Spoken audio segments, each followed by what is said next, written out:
Hi everyone, this is Chantal from Live Lean. Thank you for joining us today. We're going to talk about how to be a healthy vegan. So let's get started. So I have a nice presentation I'm going to share with you, so you don't have to really look at my face that much. So here we're going to just discuss basically what being a vegan means and also how to be healthy when you eat a plant-based diet instead of animals. What does being a vegan mean? Basically eating a plant-based diet that gives you all your nutritional input. You need to stay healthy, vibrant, energetic, and happy. Your vegan lifestyle also means you're using products and clothing which do not hurt animals in the process. So this is a quite key point here, because if you think about it, when it comes to eating a vegan diet, a lot of people think that it's just about eating vegetables, and they don't really understand that it's also about basically getting, understanding the lifestyle. So you're not using any products that has been tested on animals, or also clothing that may be hurting animals in the process of making. You have to be careful, really. Where do our products come from? Now, just to give you a little background as to why I became a vegan, I've been always I was always suffering with IBS. So my turning vegan was really for health reasons, and I didn't ever make the connection between the pain of the animals, the pain of the planet as well. There is an eco-friendly side to being vegan. And eating this way. I always thought, well, animals are there for us to eat, which I think is what a lot of people share in the view of.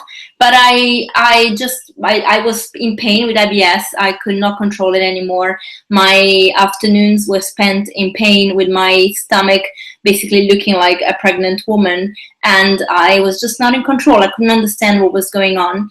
So I decided to just eliminate meat and see how that would go.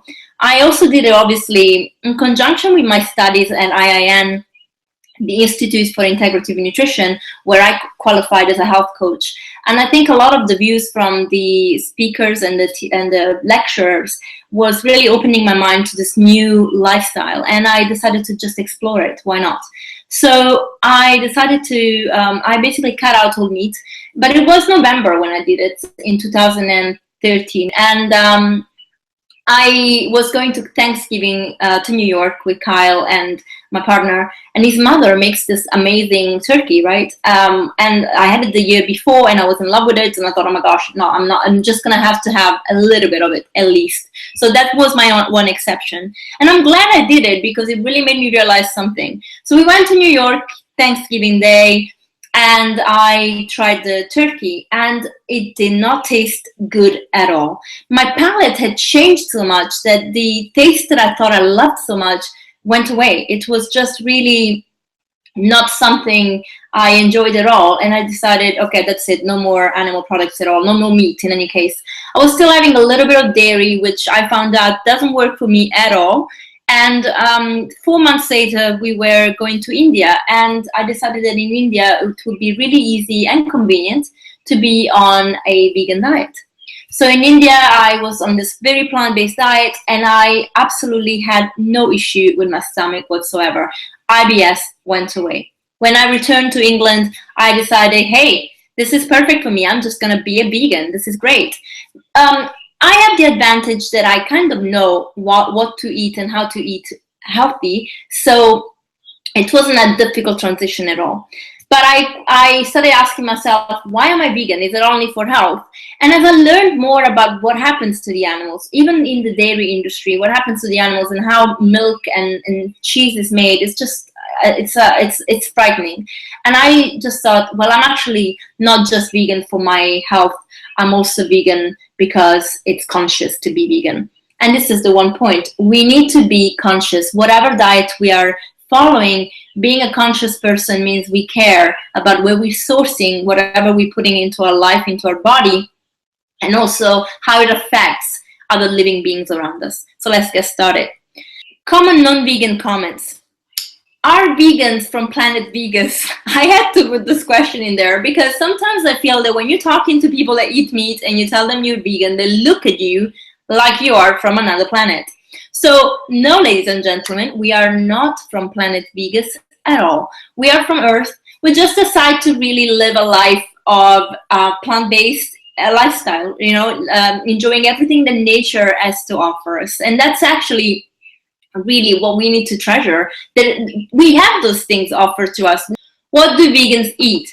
That's a very good question. So again, we eat plant-based, and this kind of this webinar is also to make you aware that just being vegan is not enough. You can be an unhealthy vegan. We're gonna go into that later. So it's more of the question: what should vegan eat?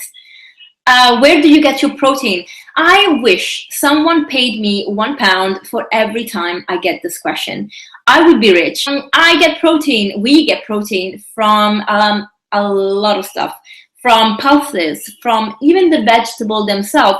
Science found out that actually plants, vegetables have protein. Some grains have protein, like rice or quinoa. Quinoa has actually all 9 amino acids, so we can get all the needed blocks to build protein into our body, and we don't need to have meat at all. We have to understand also, we have to question, why do we have certain information that really drive us towards eating meat and dairy? We've been brainwashed since day number one, obviously, and the industry, the meat industry, the milk industry, dairy industry are a big part of it. They pay a lot of money to the government, and the government supports what they have to say, which obviously, if you are paying so much money for lobbying, makes sense. But everyone kind of gets that information, and that's it. Granted, animals are a complete protein, but they are not the only source. So if you can avoid hurting and damaging the planet and other living beings, then I think it's a great way to go about it. Another question comment that non-vegans ask is, without dairy you must be lacking calcium. I love this question. Again, coming from the dairy industry, this belief that you have to have milk so your bones can be strong, and that's totally incorrect. If you think about it, actually the reality is the calcium in the milk is not well absorbed by the body at all. Moreover, calcium is not the only component that makes bones. We're always told about calcium and calcium and calcium, but there is manganese, there's boron, that is also a very important part of making your bones strong, is having a very good balance in your hormones. Everything is connected. So no dairy doesn't mean no calcium. Calcium is found also in very green leafy vegetables, so that really wouldn't affect it at all. Eating vegetables all day must be boring. Well, my personal experience into this journey is that I actually was quite bored with food when I used to consume animal products. But since I became a vegan, even though my plates are mainly vegetables, I always find amazing way to make them. They don't have to be complicated. They're just really exciting and fresh, and the colors and the taste. And you can really make everything taste amazing with olive oil, some garlic, some onions. Again, nature gives us everything, so we have to use it. Another comment, I know fat vegans. This is really a great comment to put at the end there because it's going to take us to the next slide. But yes, of course, we can have fat vegans. And one of the reasons is junk food and veganism. Why vegans can be fat and unhealthy. Now, just because something is vegan, it does not mean it's healthy. It's quite a big thing to learn, to understand, because obviously we are getting into this transition. A lot more people are moving towards a plant-based diet than they used to, or at least it's much more publicized. And companies pick up on that, right? They're like, okay, so there is a demand in the market, we're going to supply. And what happens is that a lot of the products that we find on the shelves are deemed vegan. That doesn't essentially mean they're healthy. So whatever diet you're on, it can go either way. You can be healthy or unhealthy. When I talk about healthy and unhealthy food, my opinion of a very good diet that is healthy for you is anything that comes from nature. I'm going to talk about labels later in the next step here, but everything that comes in a package will have things that are not good for you. So let's go through this picture on the right. The right is more those substitutes, which I personally don't hate. I don't have them, and not often anyway. For me, those products on the right are bridges. So what I call bridges is someone eating meat all the time and moving to a vegan diet needs something to kind of make this transition. And so those products really come in handy to say, okay, well, you know what? You would have you would have had a burger today, have a veggie burger. You would have a sausage, have a veggie sausage. So these kind of bridges are really helpful to get you there, but they're not healthy, they're not sustainable. Moreover, you have to understand a lot of the companies that make these products are also companies that make products that perhaps, well, that they are not vegan. So it's a kind of a double-edged sword here, because you're not really helping the planet, you're not really helping the animals, you're definitely helping the balance sheet of these companies.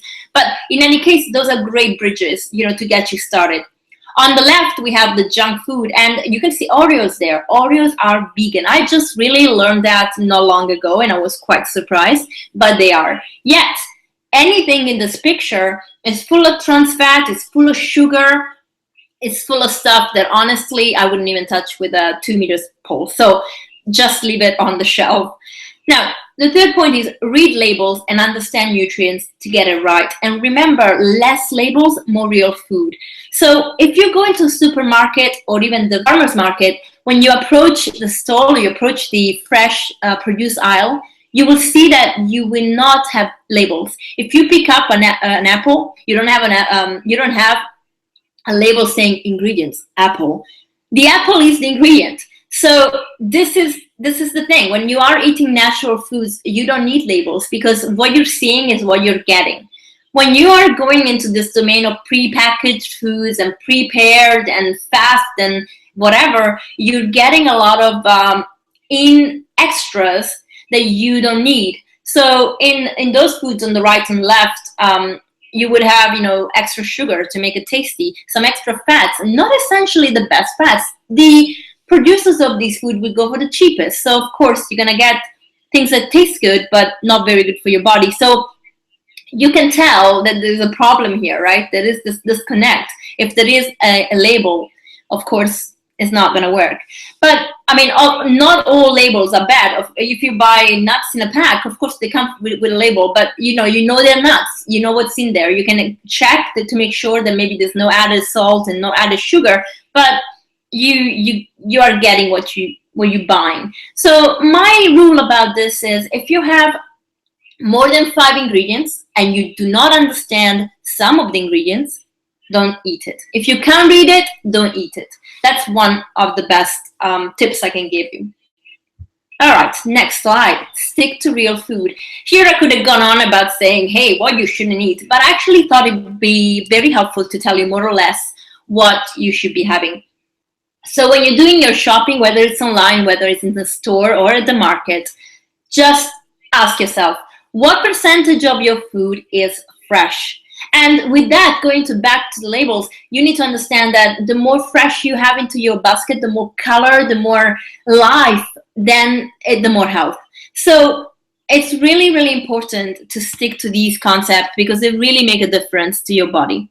And then you have what you should be buying, right? What should you be buying to be a healthy vegan? So I'm going to start from the biggest part of your plate, vegetables. And for example, we're putting here broccoli, cauliflower, pak choi, kale, spinach, asparagus. I can go on forever.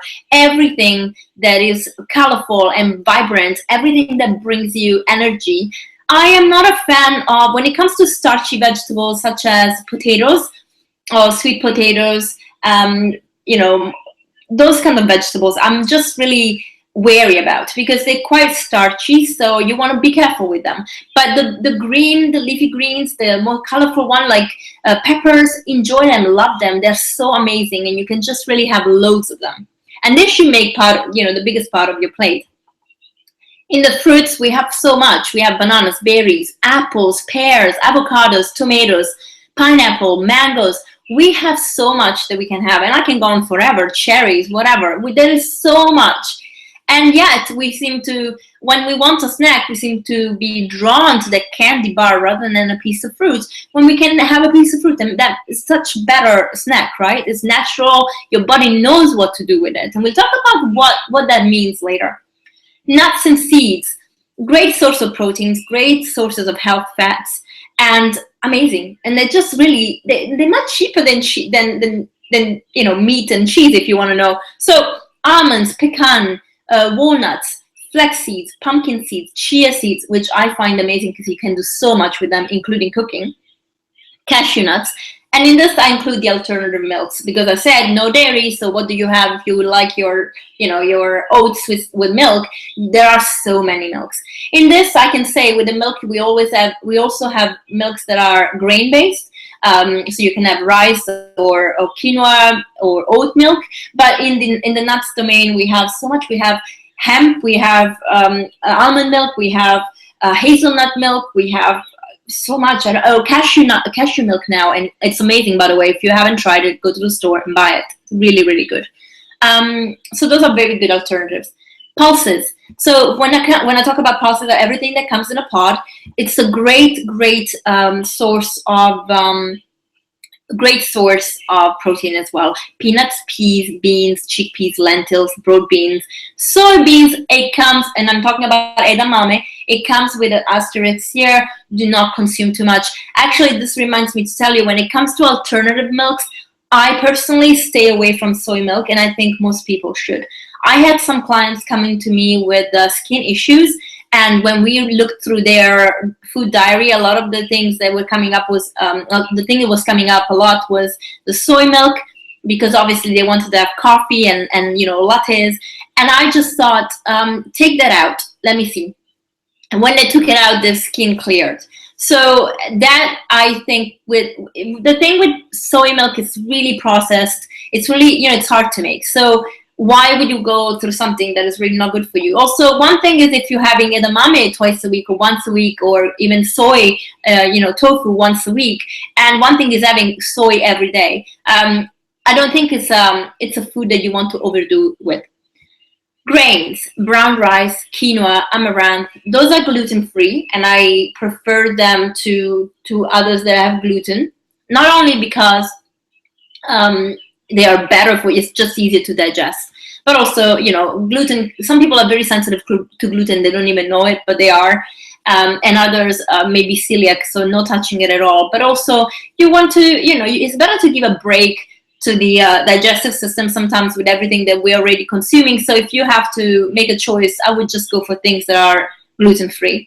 When it comes to rice, rice is brilliant. I have a little, though. We're talking about a handful. It's a quarter of the plate. It's basically a side dish, not the main dish, with any of these grains.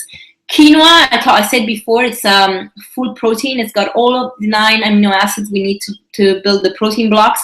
And it's amazing. You want to just a tip in terms of cooking it, rinse it before you cook it. It has a natural pesticide on it, I would say, to keep away all the little, beasties. So it's better to clean it up so that sour kind of taste goes away. And also, again, you want to have a little bit. You want to have a handful of it. You don't want to have too much. Rye and gluten, rye and spelt have gluten, but they're better than normal wheat. So if you really are stuck and you don't know what to have, those are brilliant. And oats, I put an asterisk next to oats because most oats is actually naturally gluten-free, but unfortunately the way it's processed and made makes it contaminated very easily. So if you want to stay away from gluten, I would suggest buying specific gluten-free oats just in case. Things to add in: fermented foods. I would never stop saying how important our digestive system is. Our gut really holds the secret to health. If our gut is healthy, if our colon is healthy, our body is healthy. So adding things like sauerkraut, coconut kefir, miso are really brilliant ways to add in those probiotics. They have this live, healthy bacteria growing in it, and you can eat it, and it's just really giving your gut the supply it needs. So, and if you're obviously not having, as vegans, we are not having dairy, so coconut kefir is a great substitute to normal kefir. Miso, again, you don't want to overdo it because it comes from, it can come also from rice, fermented rice, but it can come from soy as well. So you just want to check your source. And It's fermented. Again, fermentation creates these beautiful bacteria. Extra fats, and I say extra because we already saw that we're getting fats from, well, avocados and fruit is a healthy fat, and nuts and seeds. Extra fats to really enjoy are olive oil, coconut oil. Amazing for your skin, amazing for your health in general, for everything, for reproduction, for it really balances your hormones out. Coconut oil is brilliant fat because it really works really well into our body. It's a saturated fat, which a lot of people talk about, but it's got a very short chain in its chemical structure, and the body can break it down very easily. Moreover, science has found that the brain loves it. So hey, I'm happy to give the brain whatever it needs so I can stay sharp. So bring on the coconut oil. Next, cut the sugar. I say this to everyone. Whether you're vegan or not, and I hope you do make the vegan switch anyway, but sugar is probably, well, it's a poison, it's a drug, right? So they have discovered that when you take sugar, the same part of your brain that would lighten up when you take cocaine, it comes alive. So really, that connection to me is enough to say, wow, I have to stay away from it. Cane sugar has been kind of replaced slowly. The consumption of cane sugar has been going down and being replaced by things like fructose, high fructose corn syrup. We'll talk about this in a moment, but it's in everything. So the question becomes, do you know how much sugar you are consuming? Most people actually don't. And it's not to blame because obviously the reality is we don't really check everything, and we take it for granted that there isn't sugar and things that we think, wow, it's salty, why there would be sugar. As a vegan, you have the option to move away from anything that is processed if you want to, and be away from these extra sugars that come into your diet. So in the products that I mentioned before, like the Oreos and stuff, well, those you have to expect them to be sugar or syrup loaded, so just be careful. And then, are you aware of the sugar many Alice's? We just mentioned high fructose corn syrup, which is one of the worst you can have. And then we have, we have things like the sweeteners that I have on the left here. And I mean, when it comes to those guys, really, no. They can be vegan, they can be whatever, they can be 0 calories. Do not have them. We are talking about putting toxins into our body, chemicals into our body, so just that we can see that it kind of feels a little bit sweeter, and honestly not worth it.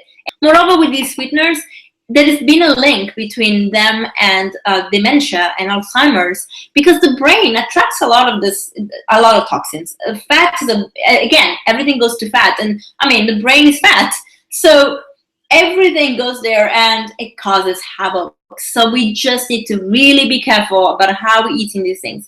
Now, new things that are coming out that are a little bit better, like maple syrup has been there forever, but maple syrup, coconut sugar, date syrup, brown rice sugar perhaps, those are sweeter on the body, kinder on the body, yet you want to be careful not to overdo it. So when it comes to sugar, you really want to understand where it is that you're having. If you're having too much, you need to cut it down. Be aware of every single name that sugar can have.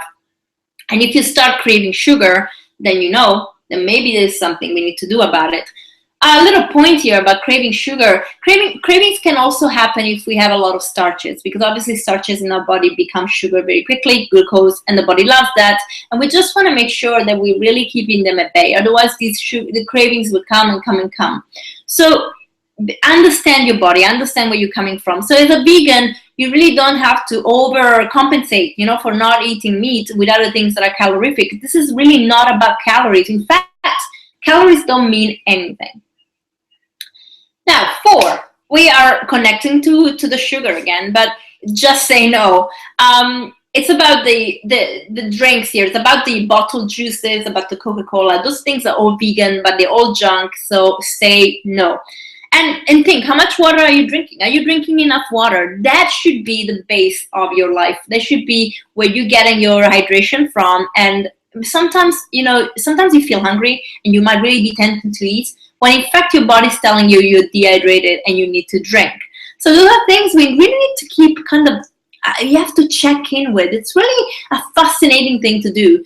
To like say, what do you want to your body? Like ask yourself, what do you want? So how much water are you drinking? And if you're drinking sodas, coffees, or juices, ask yourself, how many? How many a day are you drinking? Sodas, thankfully, I don't drink them, but a lot of people think, oh, it's fat-free, so it's fine. It's zero or no sugar. Again, they have sweeteners, so it really doesn't make a difference whether you have sugar or sweeteners. It still makes a mess into your body, into your metabolism, into everything. And even if they're vegan, these companies are not conscious companies. They cause a lot of damage. So vegan or not a good place to support them. Where do your juices come from? This is a very good one. As vegans, we always, when you get into a vegan lifestyle and you want to be healthier, you also want to have, well, juicing is, picking up. Joe Cross started this whole new adventure about juicing to really detox and lose weight. So everyone is about juices. But a lot of people forget the difference between a juice made at home versus something that you buy in the store. Now, when it comes to everything that is bottled up, a lot of these juices contain a lot of sugar. Others contain extra additives to keep them longer. If you're juicing at home, like I am, you will notice that after one day already, you will find this oxidation process beginning. So your juice starts changing color, taste a little, but when you buy it in a bottle, they can be there for like a year and they're the same. So doesn't that make you wonder? It should be. When it comes to juices also, we want to stay away from pure fruit juices. What happens in the juicing process is this. We are extracting the fiber, and we are really having water filtered through plants. I'm quoting Joe Cross on this one from our interview last year. And we're having all these micronutrients coming into our body with plenty of water, but no fiber. Now, if you're only having fruit is sweeter. It's got a lot of fructose in it, and it will come through with the water, right? With the other micronutrients. So it's way too much for the body to handle. So a good combination is always to have vegetables and a little bit of fruit together. So you can make celery, cucumbers, broccoli, juices, and add a little bit of, add an apple to make it a little bit sweeter and more palatable. But you want to make sure it's basically green or other colors juices, but vegetable juices we're talking about. And that's what you really need to focus on. Get cooking, my last point. So unfortunately, this is the thing. If you want to be in control of what you're eating and you want to eat healthy, you want to be a healthy vegan, you need to get into that kitchen. You need to start cooking. You need to start creating. And when you're cooking, you are in control. You are in control of whatever goes into your food. You're in control of the taste. You're in control of the quality of your ingredients. And you can be creative and experiment with things. So you can just really, you can get a recipe, maybe even a recipe that you always loved and maybe had animal products, and switch it around and just don't use the animal products and use something that is vegan. And just enjoy it that way. I had a friend actually last week who made moussaka, not the Lebanese way, which is already vegan, but the Greek way, and they did it in a vegan way. They swapped the cream around. So that was a great way for them to really experiment and try and be vegan and still really have a healthy lifestyle. So it's all about really being creative, but also go back to your roots, go back to what you know, and then just change that little thing from non-vegan to vegan, and you'll see that it will taste amazing. You'll be familiar with it, so you're still eating things that you really like, and it's something you're in your comfort zone, and that really is important when you're making a change. Choose easy and quick recipe. One thing that my clients always tell me is we have a full-time job. Going home and cooking at night is terrible. It's the worst thing ever because you spend hours in the kitchen.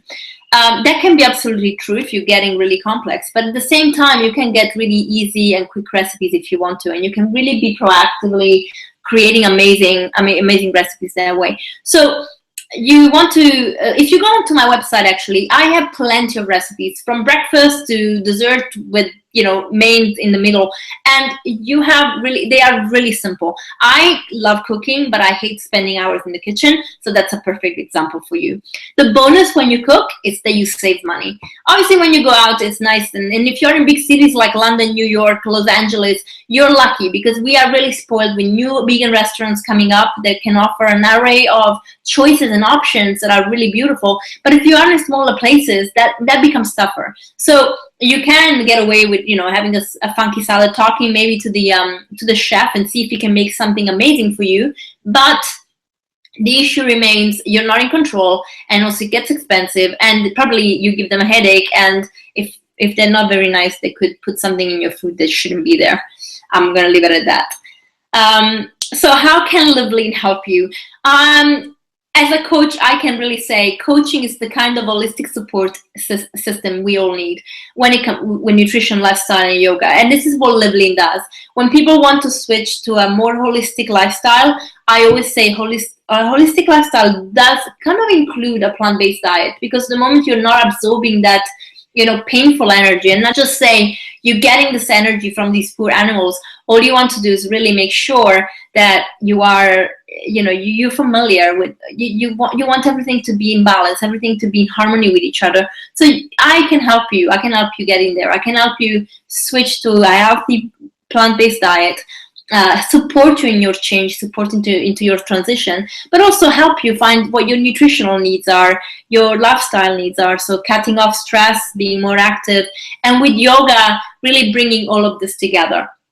So I want to thank you for this amazing opportunity to talk to you about being a healthy vegan. I hope any of these tips were really helpful to you, and you can see that being vegan is really not difficult.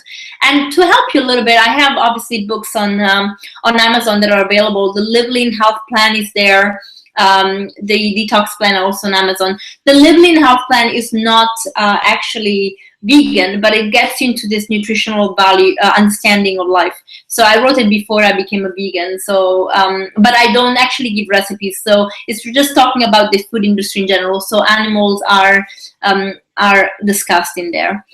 Monthly, I also hold a Chakra Love yoga brunch. And it's 1 hour of yoga and a beautiful vegan brunch at Down to Earth in High Street, Kensington, here in London. And we really have amazing food.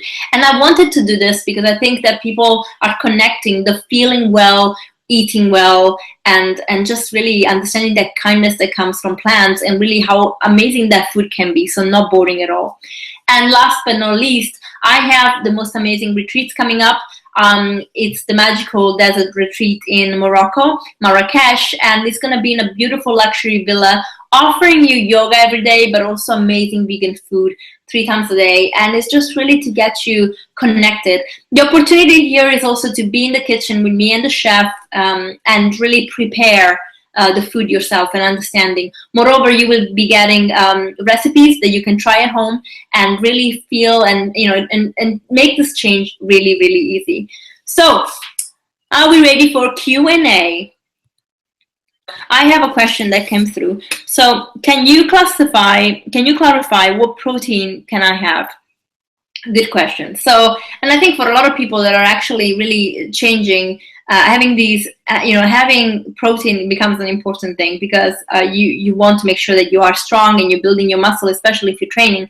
So things that you can have, as I mentioned before, are pulses like lentils, beans, chickpeas, all these wonderful things that you can add into your diet. A little bit of tofu once a week doesn't hurt.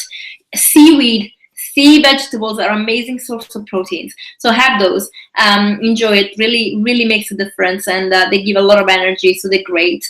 And also nuts and seeds. If you add a little bit in everything, in every meal, it becomes easier to implement them into your diet, so that you have enough proteins throughout the day. You have enough energy, and it's fabulous to have it that way.